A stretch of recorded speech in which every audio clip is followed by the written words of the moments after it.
रब इश्रह ली सदरी वयस्सिर ली अमरी वहलुल उक़दतम मिन लिसानी यफ़क़हू क़ौली नहमदुहु व नुसल्ली अला रसूलिहिल करीम अम्मा बाद।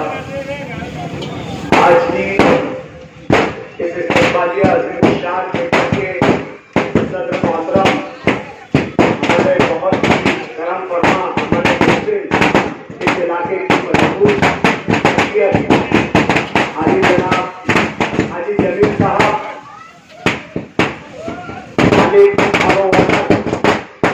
साथ ही साथ आज की इस तकरीब के रूह रवां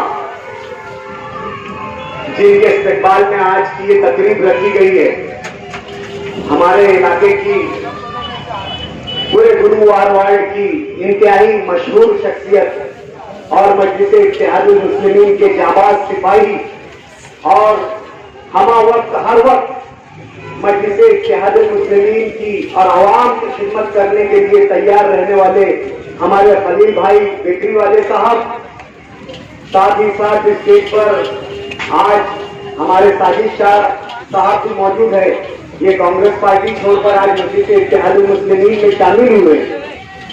इसके साथ ही तमाम ही वो जिम्मेदारान हमारे मोहसिनीन करम फरमा जिन्होंने कदम कदम पर हमारी रहनुमाई की, हमारी सरपरस्ती की, सामने बैठे हुए बुजुर्ग नौजवान, ठाटे मारता हुआ इंसानी सरों का समुंदर, घरों में बैठी हुई मेरी पर्दा नशीन मेरी माए बहने, आज का ये जलसा तो इस्तिक़बालिया जलसा है। इस इलाके की मशहूर शख्सियत खलील भाई को गुरुवार वार्ड मजलिस इत्तेहादुल मुस्लिमीन का जिम्मेदार बनाया गया है। उनके मातहत उनके सरपरस्ती में मजलिस इत्तेहादुल मुस्लिमीन गुरुवार वार्ड में काम करेगी। उनके देख मशवरों से और उनकी मेहनत से आने वाले वक्त में उनकी सरपरस्ती में इस इलाके में मजलिस इत्तेहादुल मुस्लिमीन म्युनिसिपल कॉर्पोरेशन का इलेक्शन लड़ेगी।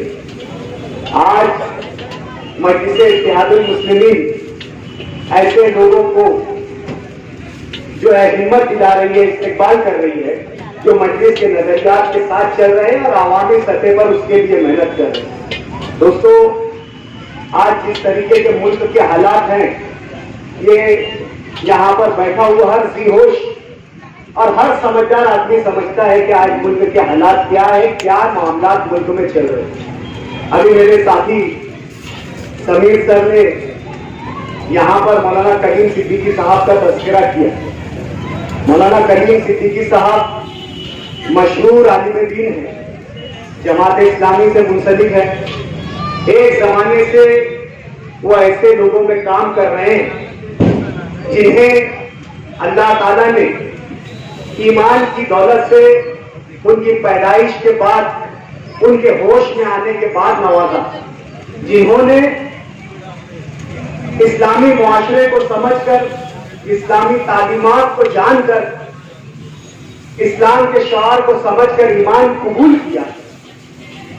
और ईमान कबूल करने के बाद ऐसे लोग जिन्हें समाज और मुआशरे में कई तरह की जो तकलीफें आती हैं, उनको रोजी रोजगार में तकलीफ आती है, उनको समाजी जिंदगी गुजारने में तकलीफ आती है, शादी ब्याह की रस्म रिवाज में, शादी ब्याह मौत मैयत की जो रस्म रिवाज होती है उनसे नाबलद होते हैं। मुआशरा इतनी जल्दी ऐसे लोगों को कबूल नहीं करता। ऐसे लोगों के लिए मेहनत करने वाली शख्सियत का नाम मौलाना कलीम सिद्दीकी है, जो तकरीबन 25 सालों से ये खिदमत अंजाम दे रहे हैं कि जो नौ मुस्लिम हजरात ईमान कबूल करते हैं उन्हें मुसलसल ईमानी तालीम देते हैं, ईमान क्या है ये सिखाते हैं, उनके रोजी रोजगार का मसला हल करते हैं, उनकी शादी ब्याह का मसला हल करते हैं और उनकी मदद करते हैं। उन्हें आज यूपी की योगी हुकूमत ने यह बात कहकर गिरफ्तार किया है कि ये हिंदुस्तान में नौजिहाद को फरोग दे रहे हैं। ये ऐसे नौजवानों को वरगलाते हैं जो माशी तौर से कमजोर है और उन्हें मुसलमान बनाते हैं। इस तरीके का घिनौना इल्जाम लगाकर आज मौलाना कलीम सिद्दीकी साहब को गिरफ्तार किया गया और साथ ही साथ उन पर यह भी इल्जाम लगाया गया है कि हमारे खाड़ी देश है, गल्फ कंट्री है, खलीजी ममालिक जो है, सऊदी अरब, दुबई और ओमान, कतर, ऐसे ममालिक से इन्हें चंदा आता है ताकि ये इस्लाम दुश्मनी कुव्वतों की, ताकि ये जो इस्लाम दुश्मन कुव्वतें हैं उनके खिलाफ काम करते हुए लोगों को मुसलमान करे। आज इस मुल्क के कानून ने सबको सब चीज का हक दिया है। अगर किसी को कोई मजहब पसंद आता है तो इस मुल्क के कानून के रोज से वो मजहब अपना सकता है। लेकिन जब से इस मुल्क में बीजेपी हुकूमत आई 2014 से मुसलसल एक कोशिश ये हो रही है कि इस मुल्क से इस्लाम को खत्म किया जाए। जो इस्लाम की तबलीग करते हैं, जो इस्लाम को फैलाते हैं, ऐसे इदारे, ऐसे अशखास को निशाना बनाया जा रहा है, मुसलसल निशाना बनाया जा रहा है। कभी उमर गौतम को नोएडा से गिरफ्तार किया जाता है, कभी जो डॉक्टर जाकिर नायक है उन पर इल्जाम लगाया जाता है और उनकी दीन की तबलीग और जो उनके जराए हैं उनको बंद किया जाता है। तो कभी जो जमात है वो घूम घूम कर लोगों में दीन की बेदारी पैदा करती है। तो कोरोना के नाम पर जो हमारे जमात के साथी है, जो हमारे जमात के अकाबरीन है, उन पर इल्जामात लगाकर जो है उनको कैद बंद की सोबतों में ढकेल दिया जाता है। ये एक मंसूबा बंद जो है कोशिश आज सियासी तौर से मुसलमानों के खिलाफ की जा रही है। इस मुल्क में मुसलमानों की तादाद, आबादी को किस तरीके से कम किया जाए, आज ये कोशिश जो है इस मुल्क की फिस्ताई ताकतें, आरएसएस, बजरंग दल, विश्व हिंदू परिषद, हिंदू सेना, रूहानी सेना, जितनी भी से जो फिस्ताई और जाफरानी तंजीमें हैं वो इस कोशिश में मुसलसल लगी है। इस मुल्क की हुकूमत उनकी सरबराह बन चुकी है। इस मुल्क की सबसे बड़ी पंचायत जो लोकसभा है, राज्यसभा है, जहां पर कवानीन बनते हैं लोगों के फायदे के, आज वहां पर ऐसे कवानीन बन रहे हैं कि मुल्क में किस तरीके से मुसलमानों को हिरासत किया जाए और परेशान किया जाए। जब इन तमाम तरीकों से नौ मुस्लिमों को रोकने की एक कोशिश हो चुकी है तो इस मुल्क में बसने वाले मुसलमानों को किस तरीके से इस मुल्क से दरबदर किया जाए, उनकी आबादी किस तरीके से कम की जाए। तो एनआरसी, एनपीआर जैसे जालिम कानून लाकर उन मुसलमानों को जो इस मुल्क में, हिंदुस्तान में बरसों से रहते आ रहे हैं, जिनके आबा और अजदाद की पैदाइश यहाँ पर है, जिनका अपना मुल्क है, जिनके अकाबरीन ने, जिनके अमायदीन ने, जिनके बढ़ों ने इस मुल्क की आजादी की कुर्बानी की लड़ाइयां लड़ी और अपनी जानें पेश की, ऐसे मुसलमानों को इस मुल्क से निकालने की साजिश आज ये हुकूमत कर रही है। कभी एनआरसी के नाम पर आज एक वाकया हुआ आसाम में, जिनके पास सब डॉक्यूमेंट्री एविडेंस थे, तमाम कागजी शवाहिद थे, जो इस मुल्क के बाशिंदे थे, लेकिन उनके साथ ऐसा व्यवहार किया गया जैसे वो कोई दहशतगर्द है, आतंकवादी है। निहत्ते मुसलमानों पर गोलियां चलाई गई और जब एक मुसलमान अपने दिफा के लिए बाहर आया तो उसको गोली मार दी गई और उसकी लाश की ऐसी बेहुरमती की गई। वीडियो वायरल हो रहा है व्हाट्सएप पर और सोशल मीडिया पर, आप देखिए। पुलिस का तो जारहाना रुख रहा, लेकिन जो पत्रकार था उसने भी मैयत का जो है वहां पर बेहुरमती की। इस तरीके का जहर आज मुसलमानों के खिलाफ भरा जा रहा है और कोई सियासी जमात, कोई भी सियासी पार्टी आज ये कहने और इस जुल्म के खिलाफ, इसके खिलाफ कहने और इस जुल्म के खिलाफ लड़ने के लिए तैयार नहीं है। आज के ऐसे सियासी हालात पैदा हो चुके हैं। इन सियासी हालात की वजह से हम कहते हैं और बार बार कह रहे हैं और बार बार कहेंगे, और जहां जाकर कहना पड़ेगा वहां जाकर कहेंगे, जिस मकाम पर जाकर कहना पड़ेगा उस मकाम पर जाकर कहेंगे, जिस जगह पर जाकर कहना पड़ेगा हम वहां जाकर कहेंगे कि मुसलमानों, आज ये वक्त जो है तुम्हारे लिए सियासी जिहाद का है। आज सियासी तौर से आप लोगों को बेदार होना पड़ेगा, सही सियासी फैसले करना पड़ेगा ताकि आपका वजूद यहां पर बाकी रहे, आपकी पहचान, आपका तशख्खुस यहां पर कायम रहे। वरना आपके गलत सियासी फैसले आने वाले मुस्तकबिल में आपके वजूद को खत्म कर देगी, आपको गुलामाना जिंदगी में ढकेल देगी अगर इस मर्तबा भी आपने सियासी फैसले गलत किए। आज असदुद्दीन अवैसी के मकान पर क्यों हमला होता है?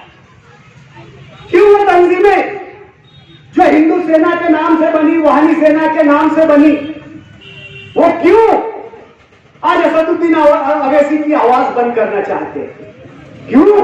कि इन तमाम मसाइल के खिलाफ, इन तमाम जुल्म के खिलाफ, इन तमाम मसाइल के खिलाफ गैर जानिबदाराना तौर से अगर कोई आवाज वक्त की जरूरत बनकर उभरी है, आप लोगों की हिमायत में अगर खड़ी है, आप लोगों का सहारा बनकर खड़ी है, आप लोगों की तर्जुमानी बनकर इस मुल्क के ऐवानों में और सड़कों में बोल रही है, तो वो आवाज असदुद्दीन अवैसी की है, जो आपकी आवाज और आपकी पहचान बनकर इस मुल्क में गूंज रही है। और उस गूंजती हुई आवाज को आज खामोश करने का काम इस मुल्क की फिस्ताई तंजीमें कर रही है। और हम है कि हमारे अपने जो हमारे लिए लड़ाई लड़ रहे हैं, उन पर इल्जामों की बौछार कर रहे हैं और गलत नजरों से और गलत नियतों से हम हमारे लीडर को देख रहे हैं।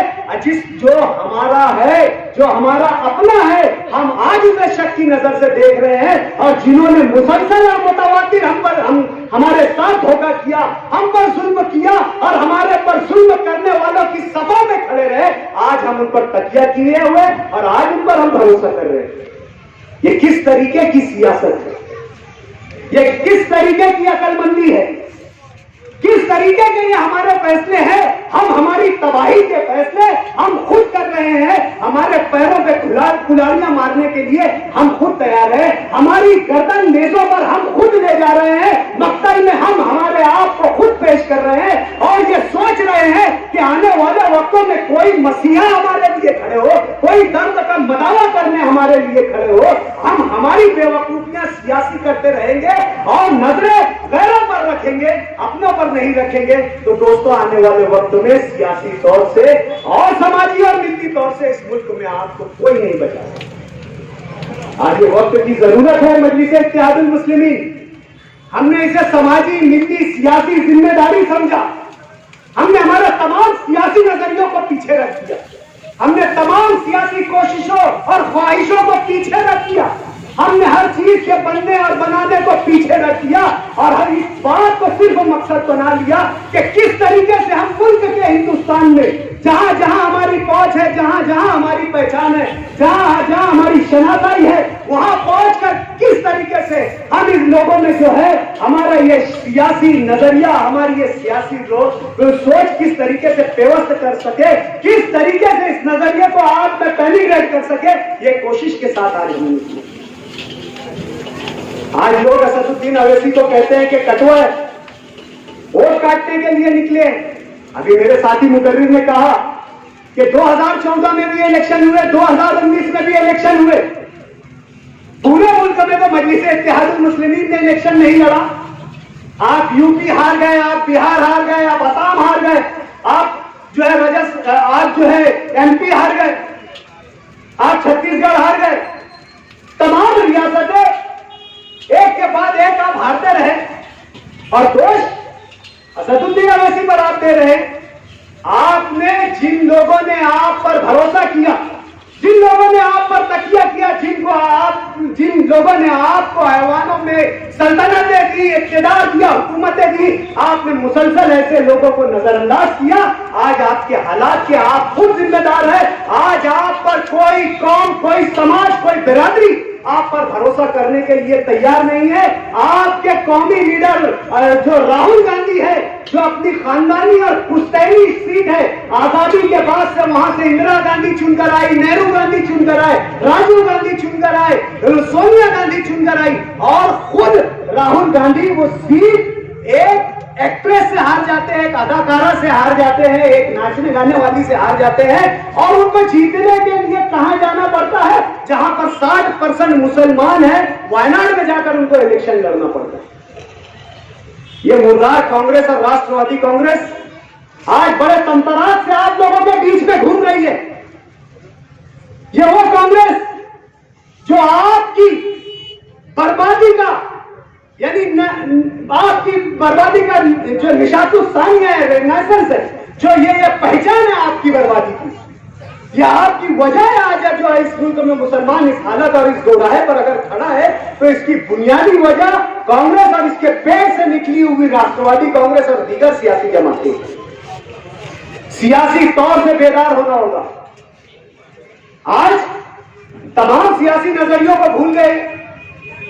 शहर का हाल आप लोगों के सामने है। शहर किन तकलीफ से, किन मसाइल से गुजर रहा है, क्या क्या तकलीफें यहाँ की आवाम झेल रही है। एक रोड, एक रास्ता आप मुझे बता दो कि जो चलने के काबिल हो, चलने के लायक हो। कोई ऐसी सड़क, कोई ऐसी गली नहीं बची है इस शहर की जो आपके इस्तेमाल के लायक हो। आवामी बुनियादी सहूलतों से परेशान है ये शहर के लोग। जरा सी बारिश होती है, गटरें उबल पड़ती है। कोई रोड रास्ता उस वक्त बारिश में ऐसा नहीं बचता है कि जहां से दिल का ये यकीन करके कोई राहगीर गुजर जाए कि वो पाक और साफ होकर जो है इस सड़क से गुजर रहा है। उसका कामिल यकीन नहीं रहता है कि मैं नमाज अदा करने जा रहा हूं तो पाक साफ होकर जा रहा हूं, तारत से हूं। ऐसा कोई रास्ता नहीं बचा। ये शहर के हालात है। यहां पर आपको बताना इसलिए जरूरी है कि जो इन हालात के जिम्मेदार है, जो इस तरीके के हालात के पैदा करने वाले हैं, वो आपके बीच में आकर सियासी ढोंग यानी सियासी नाटक रचा रहे हैं, जिससे शहर को फायदा नहीं, आवाम को फायदा नहीं, न बराह रास्त आपको फायदा लेने वाली कोई बात, ऐसी कोई बात नहीं हो रही है। सात बिरादरी की बात हो रही है।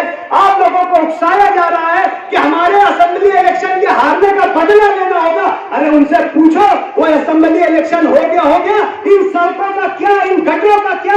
ये जो अली अकबर आप जो बेचने जा रहे हो, तो अगर उसका जो प्राइवेटाइजेशन करने जा रहे हो, उस बात का क्या। उनसे पूछो कि नांदेड़ी के प्रेमाइसेस में जो हॉस्पिटल बना है यूनुस ईसा के डिप्टी मेयर के जमाने में, वो हॉस्पिटल आप कब चालू करेंगे। उनसे पूछोगे जो सर्वे नंबर 98 है, वहां पर जो हॉस्पिटल बनकर तैयार हुआ है वो आप कब चालू करेंगे।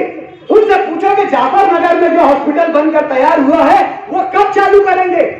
सिर्फ ठेकेदारी के नाम पर, सिर्फ पैसा कमाने के नाम पर अली अकबर को तोड़ा जा रहा है ताकि इस लोग, यहाँ के लोग जो है तिब्बी सहूलत से परेशान रहे, महरूम हो जाए। आज कॉर्पोरेशन के पास इतना बड़ा स्टाफ नहीं है कि वो इन हॉस्पिटलों को चला सके।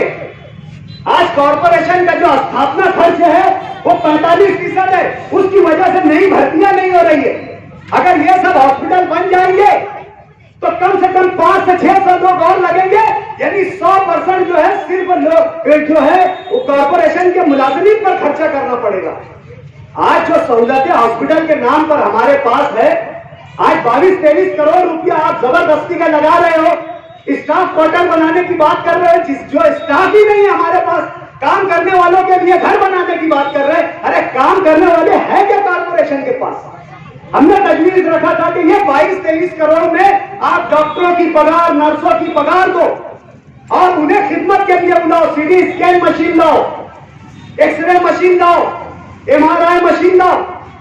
लेकिन ठेकेदारी करना है ना, बच्चों के ठेकेदार बनाकर रखें, इमारत बना देंगे। आज इमारत तो सिविल की भी बनी है, लेकिन डॉक्टर है क्या, वो चलेगी क्या। अरे सोचो समझो, कोई लाहे अमल तैयार करो। आवाम की मेहनत की कमाई है, गाड़ी कमाई है, अपनी मेहनत का पसीना टैक्स के नाम पर वो भरते हैं और आप इसमें लूट मार मचा रहे हो। आज पूरे शहर में नौजवानों को वरगला रहे हो, डीजे बजाकर नचवा रहे हो, पार्टी के गाने बजा बजाकर उनको आतिशबाजी और नचवाने के काम में लगाए हो, उनमें जोश पैदा करने के नाम पर उन्हें कह रहे हो कि हमारा हारे हुआ इलेक्शन का और हमारी सियासत के हार का आप लोगों को बदला लेना होगा। अरे ये नौजवान, ये कौम का सरमाया है, ये नौजवान इस कौम का मुस्तकबिल है, ये नौजवान आने वाली नस्ल इस कौम की मेहमान है। उन्हें जो बात चाहिए, जिस चीज की जरूरत है वो चीज आप दीजिए। आज उनको नौकरियों की जरूरत है, आज उनको काम धंधे की जरूरत है, आज उनको तालीम की जरूरत है, एक अच्छे माशरे की जरूरत है।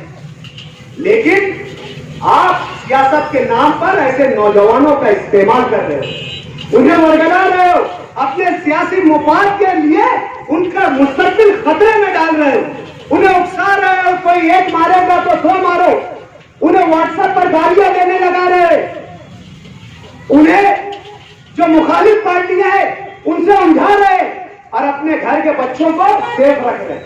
अरे लड़ाई करना है तो गरीब के बच्चों का क्या, तुम्हारे अपने बच्चे होंगे उनको मैदान में लाओ, घोड़ा मैदान सामने देख लेंगे फिर क्या होगा।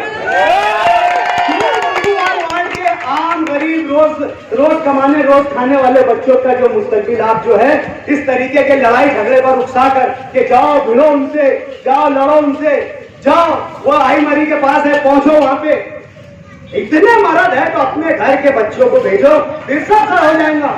क्या है कौन कितने पानी में और किसके बाजू में कितनी ताकत है वो सब समझ में आ जाएगा। मैं नौजवान बच्चों से गुजारिश करता हूं कि हमारी सियासी लड़ाई है, वो कुर्सी पर आएंगे हम कुर्सी पर आएंगे, वो पैसा कमाएंगे हम पैसा कमाएंगे, सियासत में इख्तियार का वो मजा लूटेंगे हम लूटेंगे। तुम्हारा क्या बच्चों, तुम्हारा क्या, तुम क्यों इस लड़ाई झगड़े में पड़ते हो? तुम्हें क्या लेना? क्या तुम्हें रोजगार मिल रहा है? क्या तुम्हें अच्छा माशरा मिल रहा है? क्या तुम्हें तालीम मिल रही है? क्या तुम्हें समाज में स्टेटस मिल रहा है? क्या मिल रहा है मेरे बच्चों? क्यों आप इस वर्गलाने में आ रहे हैं? हमने कभी आया आपको वर्गलाया? कभी आपको बोला कि बेटा हमारे पीछे खड़े हो जाओ? अल्लाह ने इतनी ताकत दी है, जिस दिन भी ऐसा कुछ मामला हुआ उनके सीनों से उनके फेफड़े और जिगर नोच लूंगा। डॉक्टर खालिद को किसी के साथ की जरूरत नहीं है। डॉक्टर खालिद अकेला अपने आप में अंजुमन है और ये साबित करे हमने 2021 में गली गली भाग रहे थे, नाम सुनते थे तो आड़ी गली से निकल जाते थे, बड़े सुनते थे तो खाली रोड से निकल जाते थे। ये सब बातें बताने की नहीं है, ये सब करने की, और इंशाल्लाह तुम्हारा भाई ये सब निपट लेगा, तुम्हारा छोटा भाई माजिद हाजी सब निपट लेगा। बच्चों आपको ये सब सियासत में पढ़ने की जरूरत नहीं है, कामकाज देखिए, कामकाज देखिए कि आपके इलाकों में काम कौन कर रहा है, आपकी जरूरतें कौन पूरी कर रहा है। ये सड़कें जो चलने के काबिल नहीं थी ये कौन तामीर कर रहा है। वो मालदा जिस इलाके में कामकाज हमने किया है, इस इलाके के लोगों के कारखाने, हमारे जावेद सेठ का कारखाना है, वहां पर दीगर लोगों का कारखाना है, हमारे गुलाब सेठ का कारखाना है, इसी इलाके के लोगों का कारखाना है, इसी इलाके के लोगों की बस्तियां हैं। वो इलाके में तो वोट नहीं है, लेकिन हमने गुरुवार वार्ड का मसला समझा, हमने यहाँ के लोगों को अपना समझा। अगर यहाँ पर उनके काम धंधे की जगह है, उनके तिजारती मरकज है, तो भी उनके लिए सहूलत होना चाहिए। इन सहूलत के नाम पर वहां पर हमने पुख्ता रोड तामीर की। उन रोडों पर ट्रॉली चलाने वाले हमारे नौजवान हैं, उन रोडों पर हमाली करने वाले हमारे नौजवान हैं, उन रोडों पर बीम ताखे उठाने वाले हमारे नौजवान हैं, ले जाने वाले हमारे नौजवान हैं, लाने वाले हमारे नौजवान हैं। हमने उन नौजवानों की तकलीफ को महसूस किया। हमारी माएं बहनें जो उस इलाकों में काम करने जाती है, जो बारिश पानी के पानी से परेशान रहती थी, कच्ची उजड़ी सड़कें, हमने वो तामीर किया। हमने सियासत नहीं की, हमने तामीर को हमेशा अपना मकसद जाना, आवामी सहूलत पहुंचाने को हमने हमारा मकसद जाना। ना हमने कभी बिरादरी की सियासत की और ना कभी जो है तकरीबी सियासत की, काम काज की सियासत को हमेशा अव्वलियत दी। दोस्तों आज माजिद हाजी ने काम किया है तो आज उनके नाम पर आप जमा होते हो। हम पर इल्जाम लगाया जाता है कि पुलाव खिलाकर लोगों को जमा करते हैं। इन बातों से आपका कोई मकसद नहीं है, लेकिन इन्होंने इतना पुलाव खाए कि आधे राशन वाले इनके पुलाव से हैरान है, और खिलाए भी तो राशन के चावल। जरा 50-55 वाले खिलाओ, हमारे जैसे तो समझ में भी आएगा। है ये सब बातों से आपका फायदा, आपको डायरेक्ट इससे कोई वो नहीं है। बातें ये बता रहे जिससे आवामी फायदा कुछ नहीं, जिससे आप लोगों का कोई लेना देना नहीं। सियासत में इस तरीके की बातें की जा रही है। अगर हमने 15-17 हजार लोगों को जमा करके जुलूस क्या निकाल लिया, लोगों ने हमारा वालियाना इस्तेकबाल क्या कर दिया, तो पेट में मरोड़ पैदा हो गया कि ये डॉक्टर खालिद और यूनुस ईसा खानवादे को लोगों ने इज्जत क्यों दी। लाखों रुपया खर्चा करके नकल की गई, पर नकल भी अकल से की जाती है, वरना गणपति डेकोरेशन नाम नहीं रखा है। अरे ये लोगों की मोहब्बत थी। अगर लोगों ने हमें अपने सरों पर बैठाया, हमारा इस्तेकबाल किया, हमें बुलाया, ये लोगों की मोहब्बत थी। हमारे कामकाज, हमारा काम करने का तरीका लोगों को पसंद आया, लोगों ने हमें अपना प्यार दिया। हम लोगों के बीच जा रहे हैं, लोगों के मसाइल हल करने की कोशिश कर रहे हैं। आज हमने जीरो से शुरू किया था। हमारी सियासत हमने इस शहर में जीरो से शुरू की थी और अल्हम्दुलिल्लाह आप लोगों की मेहनत, आप लोगों की मोहब्बत और आप लोगों की ताकत आज मजलिस को शहर में अव्वल मुकाम आप लोगों ने दिला दिया है। ये अल्लाह का करम है, आप लोगों की दुआएं हैं। आज शहर में मजलिस को बच्चा बच्चा पहचानता है और मजलिस के नजरिए को कबूल कर रहा है। आज ये हमारे लिए सबसे बड़ी चीज है और कोशिश करते रहेंगे, सच्चाई और ईमानदारी से कोशिश करते रहेंगे। हम मुनाफरत की सियासत नहीं करेंगे, हम इस इलाके के लोगों को हुकूक दिलाने की कोशिश करेंगे। हम जिंदाबाद और मुर्दाबाद और कुर्सी लगाकर आकर बैठ जाएंगे, आ लेटन आ छप्पन कल आ और वो जो है तेरा जो है बल्ली पत्रे का कर्जा माफ करा के चले जा। यकीन मानो उतने रिक्शा पैसा में उतने पैसे रिक्शा में खर्चा हो गए जितना उन्होंने बुलाया यहाँ पर बल्ली और पत्रा माफ करने की, लेकिन वो कर्जा माफ नहीं। कभी कोई जमीनें प्राइवेट रहती तो मुगाम तो खुश हुआ कि जैसा आते बोलते न्याज बना लो, मीठा बना लो, वो सरकारी रिजर्वेशन खत्म हो गया, हम तुमको खरीदी दिला देंगे। लेकिन आज तक ऐसी जमीनों की खरीदी नहीं हुई है। आज भी लोग वही मसाइल से जूझ रहे हैं। 23, 25 साल का इनको इख्तियार देने के बाद न बल्ली पत्रे का कर्ज माफ हुआ, न हायर परचेज की खरीदी हुई, न रिजर्वेशन जमीनों से रिजर्वेशन हटा, न प्राइवेट मालिकान से जमीनें खरीद कर आप लोगों को दी गई। आपके मसाइल वैसे ही जिंदा, कभी कानून के नाम पर बेवकूफ बनाया जाता है। आज मैं सुना कि गली गली बचत घर के नाम पर घूमकर जो है इस शहरी इस इलाके की जो है भोली भाली खवातीन है उनको बेवकूफ बनाया जा रहा है। अरे बचत घर आपका है, अगर बचत घर की लिस्ट में आपका नाम होगा और आप 10 खवातीन मिलकर, अगर 6 से 7 खवातीन का नाम होगा, 10 खवातीन मिलकर आप भी अपना प्रपोजल दाखिल करेंगे तो आपका भी बजट मंजूर हो जाएगा और 300 रुपया भरने के बाद 10,000 का कर्जा आपको भी मिलेगा। लेकिन जैसे बल्ली पत्रा आपका कर्जा था वो कर्जा भी आप पर रहेगा।